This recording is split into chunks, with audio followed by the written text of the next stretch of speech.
In August 1947, India gained independence after 200 years of British rule. What followed was one of the largest and bloodiest forced migrations in history. An estimated 1 million people lost their lives. Before British colonization, the Indian subcontinent was a patchwork of regional kingdoms known as princely states, populated by Hindus, Muslims, Sikhs, Jains, Buddhists, Christians, Parsis, and Jews. Each princely state had its own traditions, caste backgrounds, and leadership.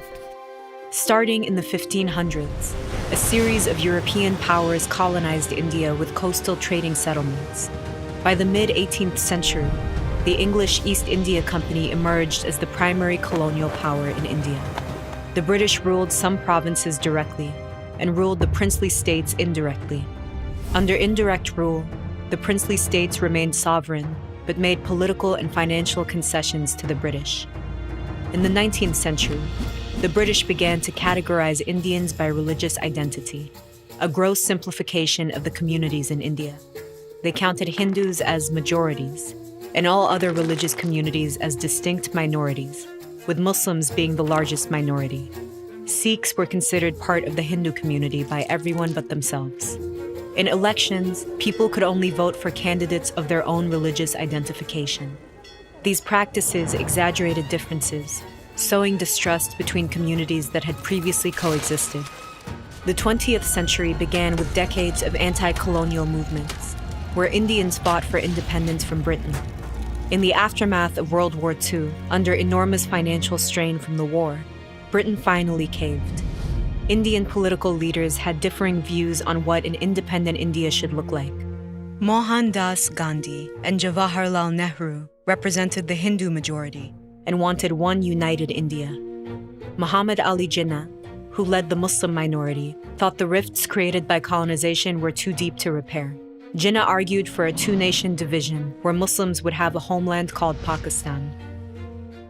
Following riots in 1946 and 1947, the British expedited their retreat, planning Indian independence behind closed doors.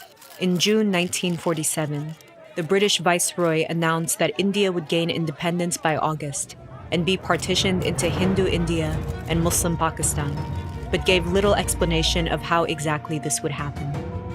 Using outdated maps, inaccurate census numbers, and minimal knowledge of the land, in a mere 5 weeks, the Boundary Committee drew a border, dividing 3 provinces under direct British rule: Bengal, Punjab, and Assam. The border took into account where Hindus and Muslims were majorities, but also factors like location and population percentages.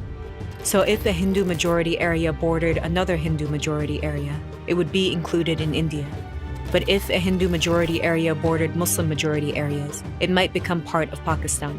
Princely states on the border had to choose which of the new nations to join, losing their sovereignty in the process. While the Boundary Committee worked on the new map, Hindus and Muslims began moving to areas where they thought they'd be a part of the religious majority, but they couldn't be sure. Families divided themselves. Fearing sexual violence, parents sent young daughters and wives to regions they perceived to be safe. The new map wasn't revealed until August 17, 1947, 2 days after independence. The provinces of Punjab and Bengal became the geographically separated East and West Pakistan. The rest became Hindu-majority India. In a period of 2 years, millions of Hindus and Sikhs living in Pakistan left for India, while Muslims living in India fled villages where their families had lived for centuries. The cities of Lahore, Delhi, Calcutta, Dhaka, and Karachi emptied of old residents and filled with refugees. In the power vacuum British forces left behind, radicalized militias and local groups massacred migrants. Much of the violence occurred in Punjab, and women bore the brunt of it, suffering rape and mutilation. Around 100,000 women were kidnapped and forced to marry their captors. The problems created by partition went far beyond this immediate deadly aftermath. Many families who made temporary moves became permanently displaced, and borders continued to be disputed. In 1971, East Pakistan seceded and became the new country of Bangladesh. Meanwhile, the Hindu ruler of Kashmir decided to join India.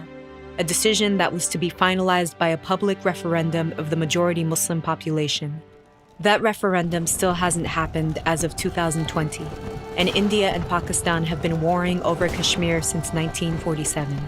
More than 70 years later, the legacies of the partition remain clear in the subcontinent, in its new political formations, and in the memories of divided families. When we read over accounts of the past, the perspectives of young people have often been left out, but it is vital that these experiences are shared and amplified. Educators, help your students tell their own stories at ed.ted.com/studenttalks.